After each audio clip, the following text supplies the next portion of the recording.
Hello everyone, I am Jamarl Thomas, I am your host. This is the Progressive Soapbox. I would imagine my new subscribers are probably like, why is he sitting on the moon? It's somewhat of a saying on the show, this thing of looking at the world through the perspective not necessarily of nation states, but as if you were on the moon and as if the world was your community. Now, granted, that's taken with a grain of salt because everybody is, what they are, and everybody is affixed to their particular country, and there's a certain cacophony to which those people exist in their own countries. But to the degree that I can do it, I try to.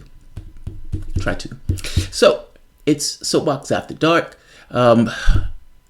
It's Friday night. Actually, it is not Friday night anymore. It's Saturday morning. It's Saturday morning. You can't sleep. You're an insomniac. You take a few bong hits. You chill out. And then what do? You listen to some Richard Wolff. You do the news. The United States is in a trade war with China. And I haven't been able to get Richard Wolff back on the show.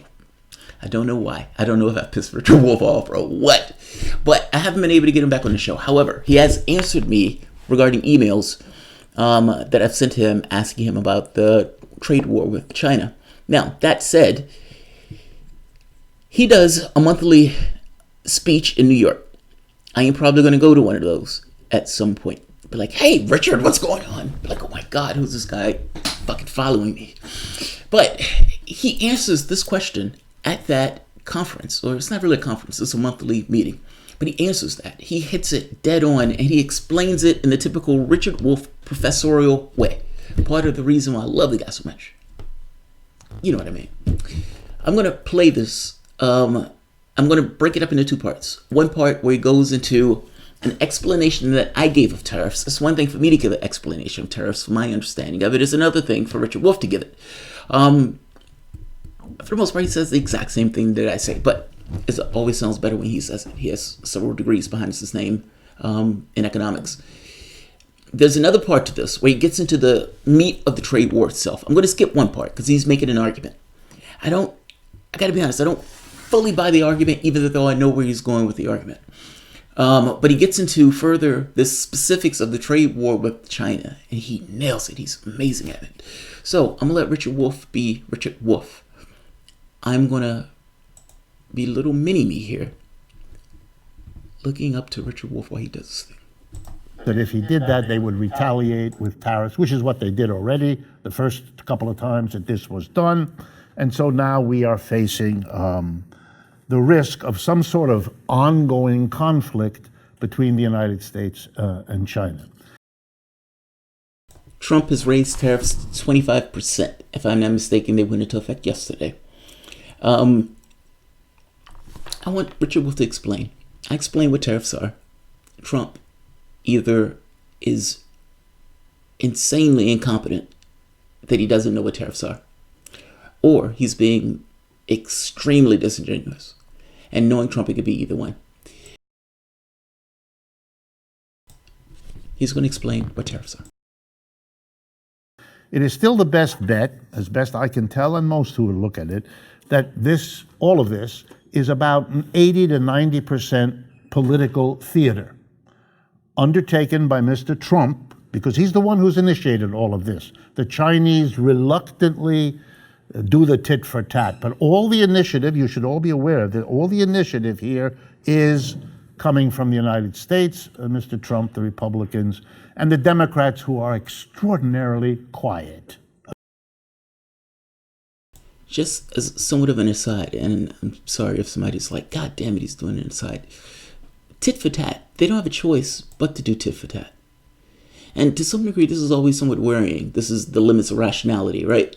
If you don't do tit for tat, think of it from the standpoint of a chess position.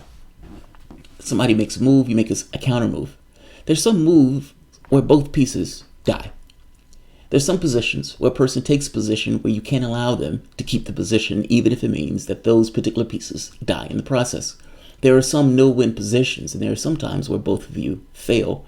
If either of you fail, tit for tat, the limits of rationality. Because understand what that means. One country escalates, another country escalates, another country escalates. If there is no sovereign in this situation, there's going to be conflict between the two countries as they try to decide who needs to bow down and walk away. In this case, the United States is dealing with an economic rival that is as strong as, or nearly as strong as an economy as the United States. And by the way, that's not necessarily a negative thing. They have 3 times our population. They will, at some point, I would imagine, if they continue the way that they're going, have an economy that surpasses us. Nevertheless, this is almost a show of dominance. But again, this is somewhat the limits of rationality. If no one stops, this continues to escalate. Tit for tat. Let's keep going. About all of this. If they're opposed, there's hardly a word about it. So the Chinese are assuming, as is the rest of the world, that this is American policy, not just Mr. Trump. He might be doing it in a way that's the naughty boy, but that's his signature. That's how he does everything. He's going to do it that way here, too. So a few comments just to make sure you're all on the same page. First, Mr. Trump repeatedly says something about the tariffs, which is not only incorrect and wrong, but would get him to be flunked in any freshman course in economics. No, seriously. Even by the most right-wing professor wanting to help him would give him at least a C- at best. Here's what the mistake is. He keeps saying, he said it again this weekend, that the tariffs are a great thing because it's costing China billions of dollars to pay these tariffs that we're imposing on them. That's wrong. That's not a perspective. That's not a point of view. That's wrong. W-R-O-N-G, you flunk, wrong. Why? A tariff is just a tax. All that the word tariff means is a particular kind of tax. And it's a tax that you put on something when it comes into your country, crossing your border. So a tariff is like if you buy a European car made in Europe and it is shipped here, a tariff means when it arrives here, let's say it costs $20,000, this car from someplace. Now, the government of the United States requires the importer, the American company that imports, to pay a tax on that $20,000 car from Europe. It doesn't affect how much money the $20,000 car gets for the European who produced it. He produced it, he gets his $20,000 because that's his price. But we Americans have to pay the $20,000, the price of the car, plus the tax that our government puts on it. So the Chinese don't pay the tariffs, you do. And of course, it's not good for the president to say, I slapped them with a big tariff that costs you. I love the way he explains the stuff. Understand what he's saying. The tax itself, the company pays. But that company is going to take that tax and it's going to apply it to you, meaning you end up paying for that. You buy a car is a good example. I would say widgets. I always use widgets just as some random thing. But whatever you buy, the company that imports that particular product, that particular material, the 25% tax that's on that, the company eats it, and then that company puts it out to you, the consumer. Now, this gets somewhat interesting, which is what I asked Richard Wolff. The company is eating it, but the company is passing that tax on. And the thought of it is, though, that people would start buying American items if American items are around the same price. So now the American product was $4.25, and the Chinese product that was $2.25. That Chinese product is now $3.75, and the American product looks a bit more attractive. That's the thought behind it. Does that mean that more American workers will get hired at companies that now have to produce these items? I mean, that's essentially the thing that I ask. But I think Richard Wolff's point of view is this is haphazard, and this is somewhat, this is not necessarily an intelligent policy in the way that it's being done. It's somewhat this kind of, blunt object that he's trying to use to hit China on the head with it.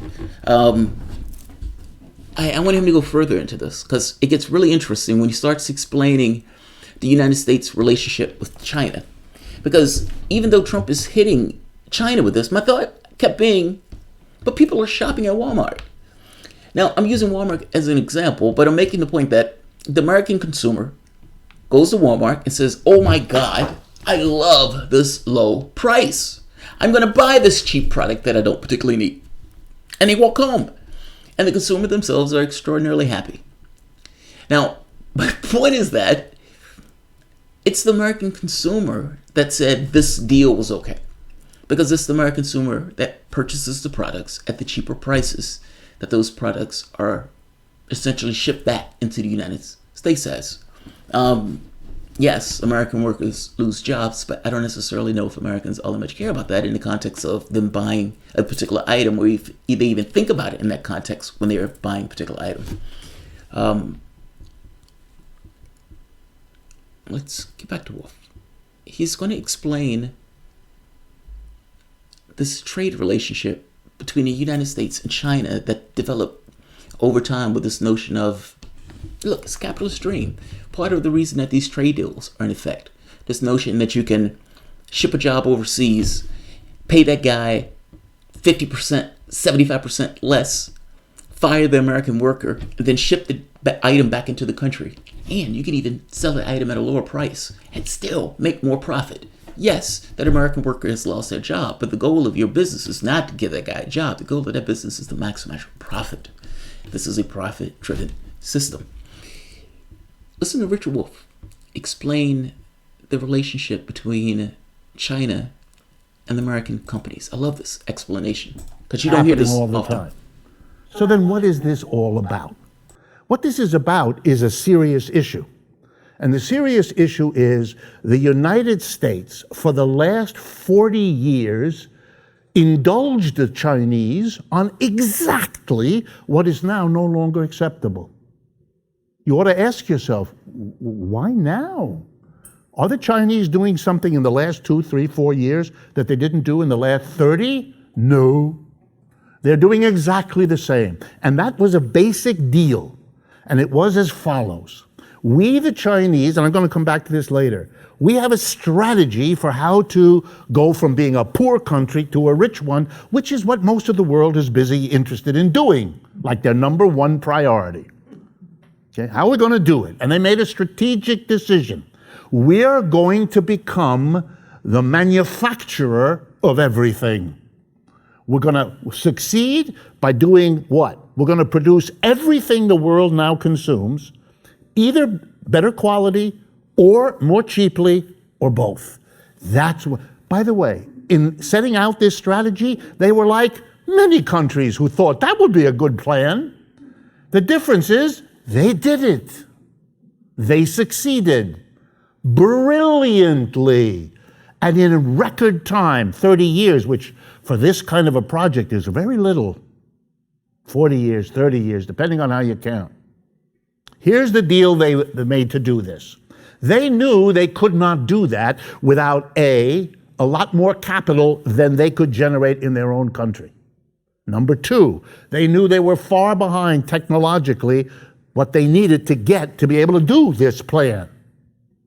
And number three, they could produce more effectively and they could produce more cheaply, but if they didn't have some way to get that distributed around the world, all of their success in manufacturing would go nowhere because they couldn't distribute. So they needed distribution help, capital, and technology. So they did the logical thing. They went to the West, to the developed capitalist world, United States, Western Europe, and Japan, above all. And they said, we offer you a deal. Here's what we need: a distribution system, technology, and capital. If you give us those things, here's what we'll give you. We'll give you a disciplined, hardworking labor force at a ridiculously low wage. Number one. Number two, we will give you the freedom to sell what you can produce with this low wage in China here in China. And we're the fastest growing market in the world. So we're going to give you cheap labor and a fantastic growth area for you. That's what you get. What we get is technology, capital, and a distribution system. Are you with me? So companies who didn't have to, nobody's holding a gun to their heads, American companies and British companies and Japanese companies jumped at the chance. Yes, they said, here's the capital, here's the technology, give us the laborers, give us the support, infrastructure, and give us the access to your markets, which the Chinese did. Gave them all that. The deal was made. Tremendous profit for the companies that went to China and did this. They got out of it what they hoped for.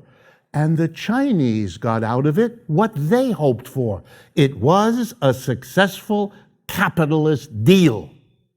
Distribution was, of course, arranged, as is only proper, by the Walmart Corporation, which became the #1 partner for the People's Republic of China. Why? Because Walton said to Walmart, we will distribute whatever you make into every corner of the United States, out-competing whatever other company, American, used to have its stuff on the Walmart shelf. Out in comes the Chinese stuff, often produced by the same American company that closed its facilities in the United States and opened them in China. He's right about that, by the way. If I'm not mistaken, it's like 50% of those companies are American companies. He's right. The goal is to make profit, not jobs. The goal is to make profit, not jobs. I said 1,000 times. They're not making a job because they love making jobs. They're making jobs because they need to make the profit. It's not the other way around. Because they could pay workers so much less. You understand? China didn't steal the technology. China made a deal for the technology. To call it stealing now is like, I make a deal. I give you this, you give me that. And as soon as we're done, I tell the world that you took what I just paid you to get that. There's a nice game, but it requires stupid people to take it seriously. And none of you wants to think you could possibly be. See, here's the thing. It's not just that it requires stupid people to believe that. It also takes media screaming at the height of their lungs that China is stealing properties. China is stealing property. It takes media repeating exactly what Donald Trump says. The media gets extraordinarily compliant on issues of foreign policy. Whatever the government says on foreign policy typically is what the media goes with. They would call Donald Trump every name in the book internally to the country on domestic issues. But when it comes to foreign policy, they repeat whatever the president and media says, even for people like John Bolton. It's amazing. But his point here is, it takes stupid people to believe that. No, it just takes a media sphere that screams it at the height of their lungs from corner to corner in space. Like, he made it the point himself earlier when he said the Democratic Party, for the most part, has shut up on this issue. And the Republican Party haven't shut up about this issue. And so the only thing that's in the media that's talked about is this kind of trade war between Trump and China. But to his point, I guess my point is, it doesn't necessarily take stupid people. It just takes the media to repeat the same line, the government's line, over and over and over and over again without having a competing point of view. This is the only point of view that I've heard that deviated from the typical line that the Chinese are somehow taking these guys' properties. All right, Richard Wolff, the indomitable Richard Wolff. Hopefully he'll be back on the show one day. Honestly, I have no idea why he doesn't come back on the show. I swear I didn't do anything to Richard Wolff. And now people care. All right, I will end this here. If you guys Wesley Walker, what's happening, Wesley? What's happening, Wesley? All right, I end this here. I didn't want this one to be too long, but I definitely like Wolff. If you guys enjoy the content, you find yourself coming back here often, please feel free to share, like, subscribe, and of course, you can always support this through PayPal or Patreon. Thanks, everyone. And that's